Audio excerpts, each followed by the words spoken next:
Paramai, good morning. This is Judith Lay welcoming you to Manx Radio and to the podcast of this week's edition of At Your Service. Manx Radio! Last Sunday was World Leprosy Day, an opportunity to lift up the voices of people affected by leprosy throughout the world. And on today's programme, I'm joined by three people working tirelessly to do exactly that. A little later, I'll be talking with Peter Waddup and Louise Timmins of the National Leprosy Mission and Elly Duchars, who is the face of the Leprosy Mission here on the island. But before that, this is the day on which Her Majesty the Queen becomes the first British monarch ever to celebrate a Platinum Jubilee, marking 70 years of service to the people of the United Kingdom, the Realms and the Commonwealth. And this morning I invite you to pause for a moment of prayer and reflection around this unique anniversary. By the early 1950s, the royal family were aware of the decline in the health of King George VI. In 1951, he underwent surgery to remove his left lung, and it's said that at this time the king had been showing his daughter state papers and the ways of the monarchy. There were black clothes in Princess Elizabeth's suitcase whenever she travelled. Yes, she was prepared, but how could she, at the age of just 25, be completely ready for what lay ahead? On the 31st of January 1952, Princess Elizabeth and her husband, the Duke of Edinburgh, left Heathrow to begin a Commonwealth tour. The following day, they arrived in Kenya, where they attended a garden party, greeted the Governor of Kenya, and enjoyed time at the Treetops Hotel, where their enjoyment of watching and photographing the wildlife there has been well documented. 5 days into their trip, King George VI died peacefully in his sleep at Sandringham. According to the princess's private secretary at the time, she reacted stoically, fully accepting her destiny. A thunderstorm delayed their departure, and so it was on February the 7th that the royal couple returned to London. The mood was sombre as the whole nation mourned the death of their sovereign. This is how Pathé News reported the new Queen's return to London. Long live the Queen. The rulers of our land meet to welcome the new Queen. There too, the Duke of Gloucester, her uncle, and the Lord Chancellor.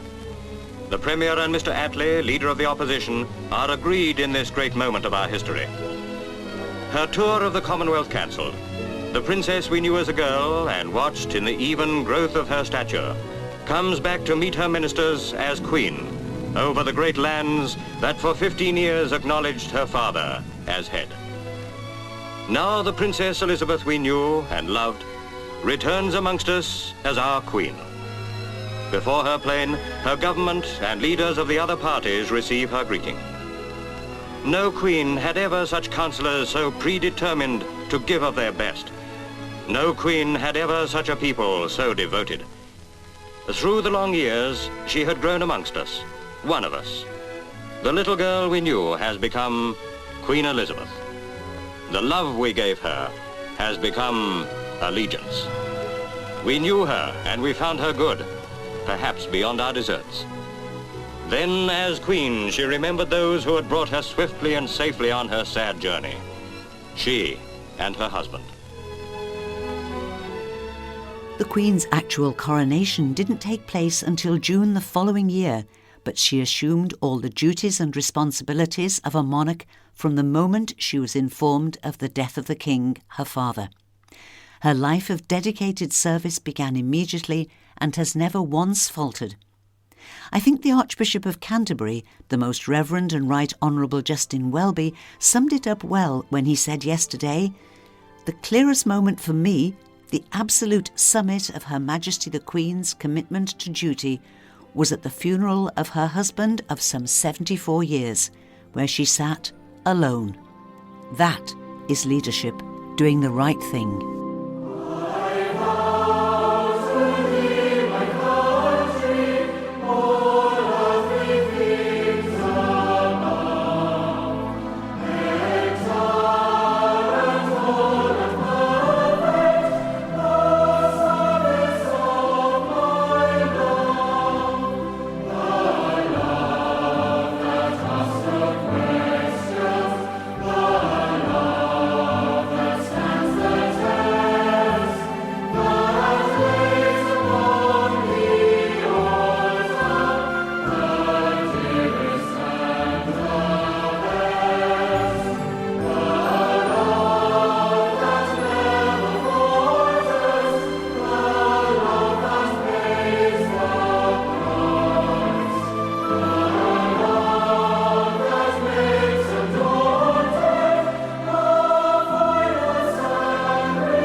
tribute and praying God's blessing on Her Majesty Queen Elizabeth II, Lord of Man, as today she becomes the first British monarch ever to celebrate a Platinum Jubilee.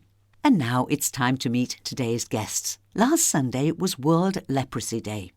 Sadly, leprosy is still not just a disease mentioned in the Bible, but is still present and ruining lives. But as we're about to find out, a new campaign launched by the Leprosy Mission is set to change all that. Earlier this week, I was pleased to meet and talk with two of the leading lights in the Leprosy Mission in England, Chief Executive Officer Peter Waddup and Head of Fundraising Louise Timmins, who together made a very brief visit here. And because there is such strong local support for the work of the Leprosy Mission, we have a Manx-registered charity, Leprosy Mission Isle of Man, and local trustee Elly Duchars joins in the conversation too. So let's begin by talking to Chief Executive Officer of the Leprosy Mission, Peter Waddup. Good morning, Peter, and welcome. Good morning, Judy. Thanks for inviting us onto your show. Well, it's lovely to have you here on the island and to be able to catch up, because I know that you've got a brand new campaign.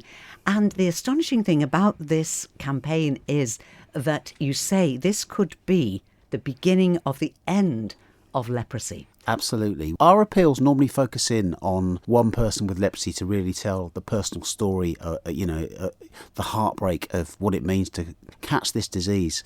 But more and more of our supporters have said, tell us about the cutting edge research that takes place, that you fund, that you work in. And so this appeal is doing that for the first time ever, actually. We're talking about this could be the beginning of the end of leprosy, because high on a hill in Kathmandu is the Anandaban Hospital, and there within the grounds is a research centre. Unfortunately, this centre was damaged by an earthquake in 2015, and in order to renew the licence to continue that research, we need to not just repair it, but actually build a brand new research centre with new laboratories. And what we have there is amazing staff with all of the expertise that's needed. They have been awarded grants to continue pioneering work on ulcer treatment that will help not just people affected by leprosy, but people with diabetes. But they haven't got the facilities to back that up. So what we're doing now is we're raising money to provide this infrastructure that we believe will provide the tools needed to end this disease once and for all in our lifetime, which is really exciting.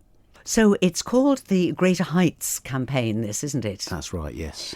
Have you got a price ticket on it? I'm going to turn to Louise to answer that question, if that's okay. Let's then say good morning and welcome to Louise Timmins. Louise, you're the Head of Fundraising. Yes. Now, we're going to come back to the Greater Heights campaign in a moment, but I have to ask you, raising money at any time is a challenge. Raising money in times of a pandemic, that's surely a challenge. Have you seen a big drop in your funding over these last couple of years? That's such a good question, Judith, and it's been so sad to see so many smaller international charities in particular close in England over the last 12 months, and so many charities have suffered terribly because of the pandemic. That's so true. But amazingly, last year the leprosy was able to remit record levels of income across to the 10 countries in which we work.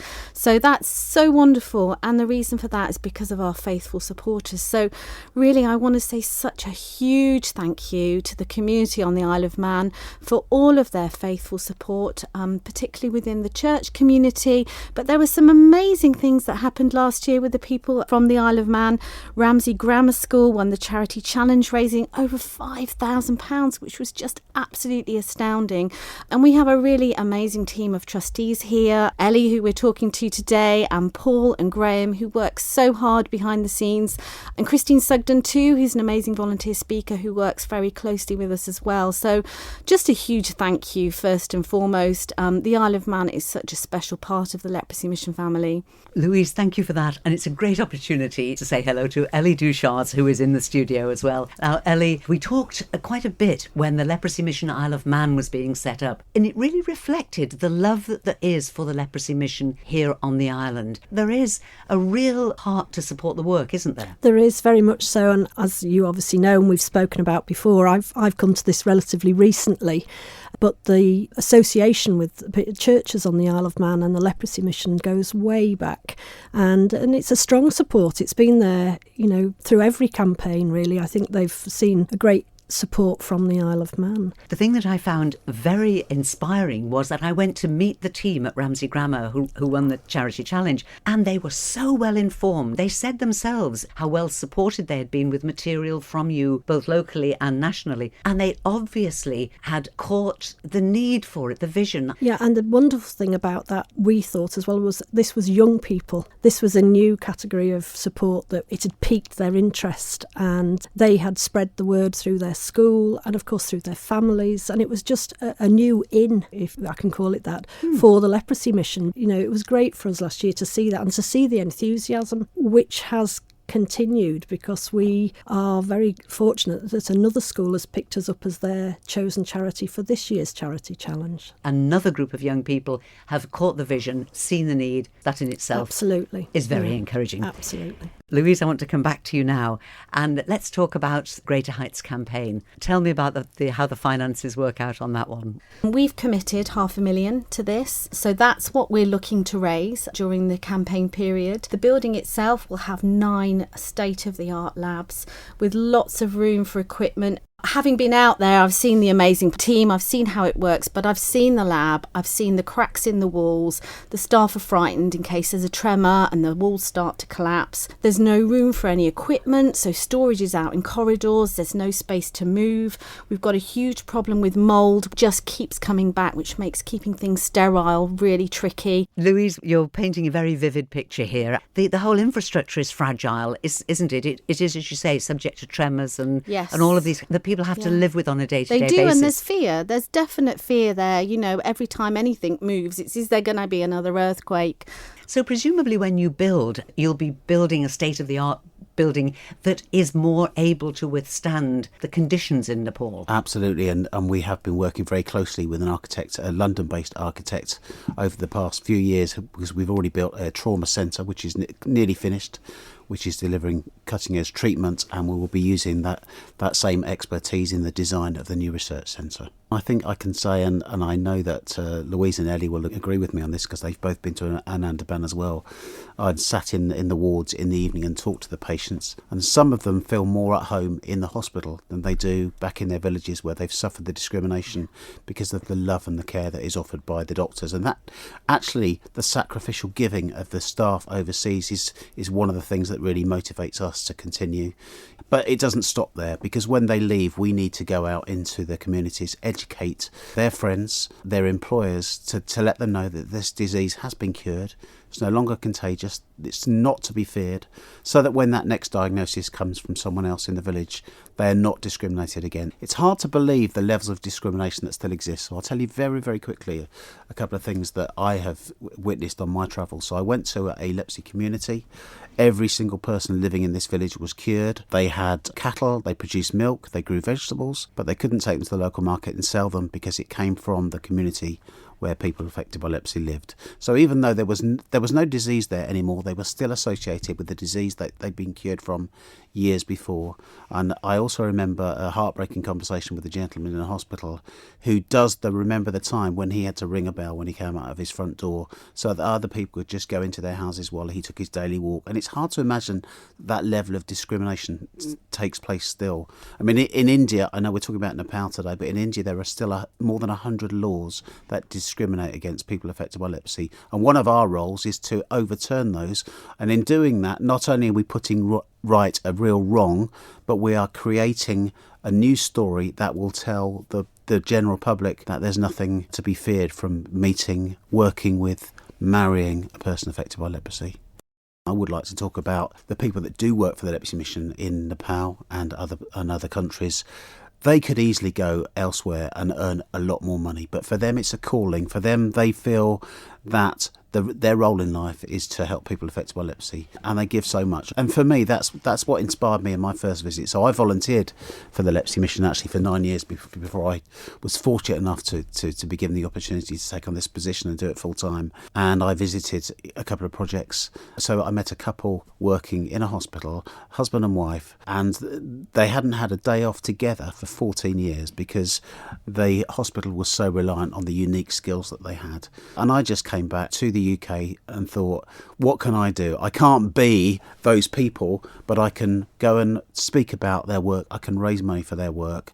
And so that sacrificial giving that we see overseas in so many ways, is what inspires us to come and speak to you, Judith, today about it, because we know that without the support of our supporters here on the Isle of Man, in England and Wales, it wouldn't be possible. So it's just, for us, it may be our job, but it's an absolute joy to be able to do this. My next question, Peter, was actually to say, well, what drew you to the Leprosy Mission? And of course, it is the first-hand experience. And I remember, Elly, one of the first conversations that you and I had, that it was all about the visit that you had made, and you said to me it was life-changing. It was whole attitude changing. It was very much, and we were only talking about this at lunch, actually. It's that you cannot replace that experience of meeting the people that are affected by leprosy, the people who work to bring the cure to them, to operate where it's required. It was life-changing in a lot of ways, and it's something I'd like to repeat now. I'd like to go back and see how it's developed, and particularly as this appeal is for a research facility which I saw very soon after the earthquake and the conditions they were working under then back in 2015. So that's something that one day I hope to do. Now, Louise, you can't be everywhere, and yet you've got to keep getting the message out. So it must be very valuable for you to have people who will go out and speak on your behalf, like Christine Sugden on the island, and Elly as well. But, this idea of having trained people who are committed and going out and will talk. Oh, yes, we couldn't do our work without them because, like you say, it's impossible for me to go out and speak in, 12 churches on a Sunday, which thankfully we have an amazing team that's able to do that alongside our volunteers. And of course, going virtual has helped no end because we have lots of pre-recorded talks now that we can do. But there's nothing better than getting in front of people and being able to share stories, personal stories too, of going out and meeting people affected by leprosy. And a lot of people have travelled to Nepal, and for anybody that's been to Andaman, it is a very, very special place.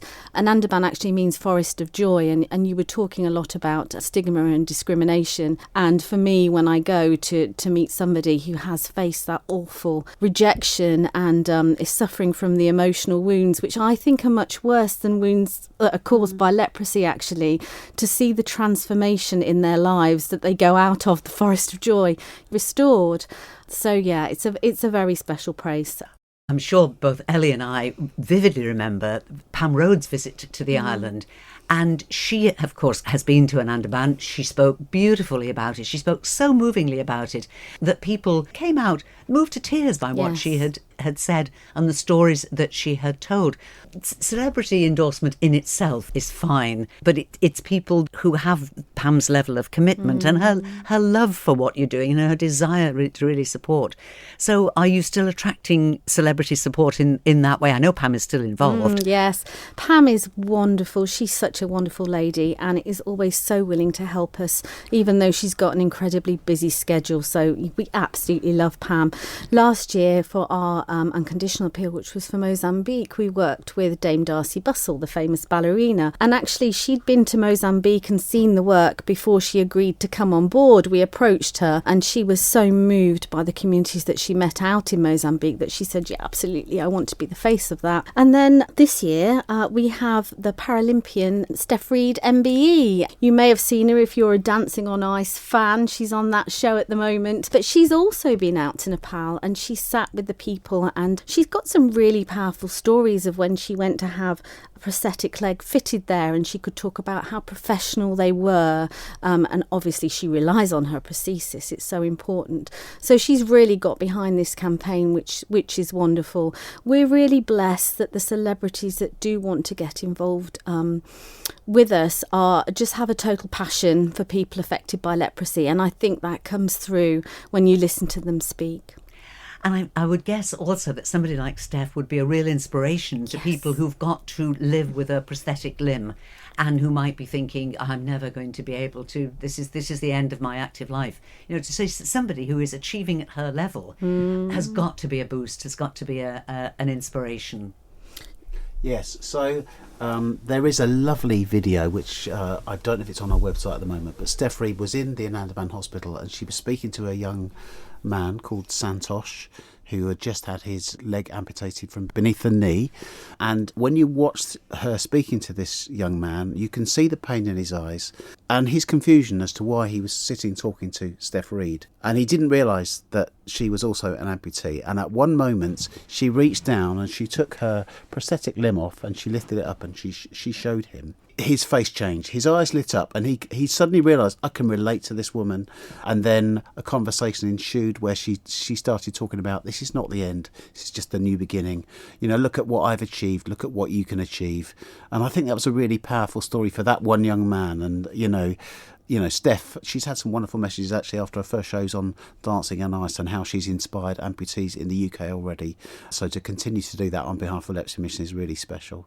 You touched on earlier now what brought you into the work of the Leprosy Mission, and in the 90s I went backpacking with my wife and I came across a community of people affected by leprosy begging by the side of the road, and as soon as I recognised what was wrong with them, I crossed the road to avoid them. So I became part of the stigma, and I wasn't a Christian then, but I became a Christian many years later, and I was reminded of that contribution towards the discrimination, and I did feel I need to find out more about people affected by leprosy. And actually the then Chief Executive Officer moved to my town to take on the role in the Leprosy Mission, and I wouldn't leave him alone. I knew that having found God was prompting me to find out a bit more about people affected by leprosy. Now, when we go overseas to visit people affected by leprosy, when we go into the leprosy colonies, when we have the opportunity to pray with them, there is a sense of real closeness with God. There is a sense that we've almost walked into a branch of heaven. God is where the most vulnerable are. You know, we read that, don't we, in the Gospels,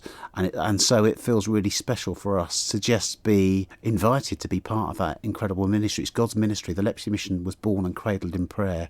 You know, I think we're all inspired to continue doing what we do because of that. We see miracles, Louise, don't we? When we're overseas, we see things that can't possibly happen in worldly terms, but, you know, with the touch of God, they do. And actually working for the Leprosy Mission is so incredibly faith building. You know, we may go through struggles with fundraising and we may have a month where the money hasn't come in and we're thinking, how are we going to make our remittance to the field? And then all of a sudden a legacy comes in that we weren't expecting, that buffers the income and makes us, you know, able to send our money. And actually it makes me feel really emotional. I just think, you know, 40 years ago when somebody signed, 2% of their estate across to the Leprosy Mission, did they know what they would be doing in 2020 or 2021? They'd be keeping the work of the Leprosy Mission going when there was no other way. And, you know, for me, that's God. That's nothing else. It's just God. When I went out to Nepal and I saw the work and the hope that's given to these people who at that stage perhaps are hopeless, and these people, as Peter said, they could be all over the world, they could be earning a fortune, but they've chosen to be there. And I think it's also their faith in God that's helped them to be where they are and do what they do. That was quite inspiring for me. And, you know, I would say that I struggle at times with my faith. It's an onward journey, really, and being out there and seeing it right at the cutting edge of both the leprosy work, but also I feel as if, you know, God was there right at that coalface, so to speak, and that was inspiring for me.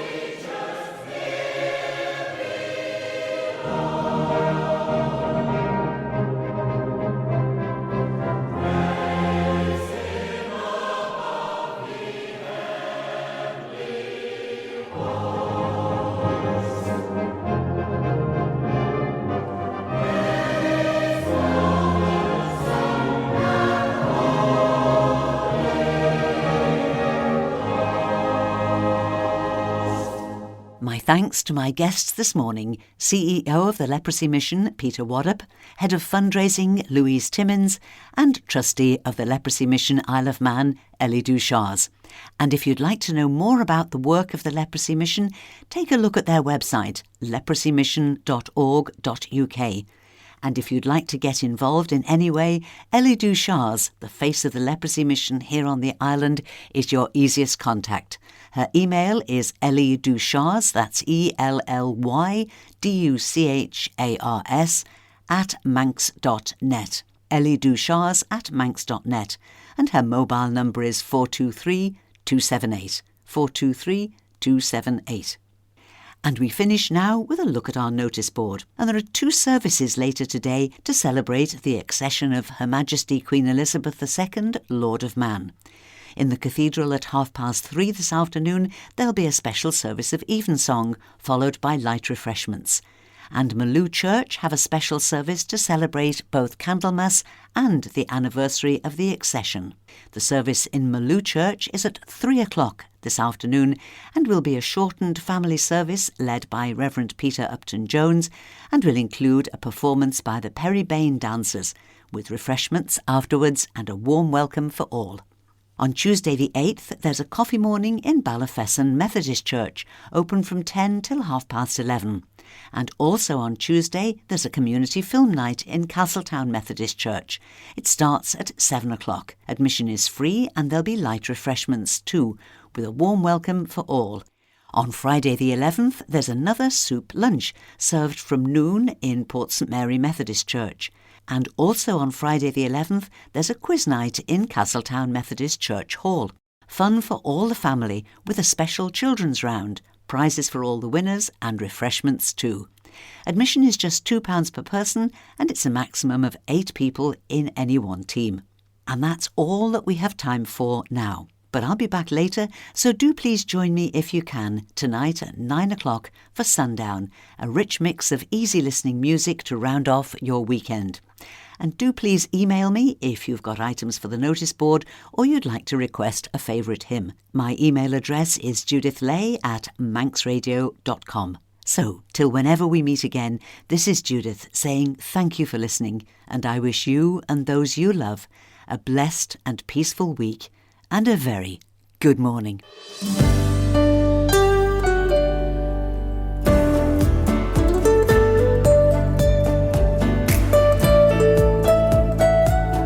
Manx Radio.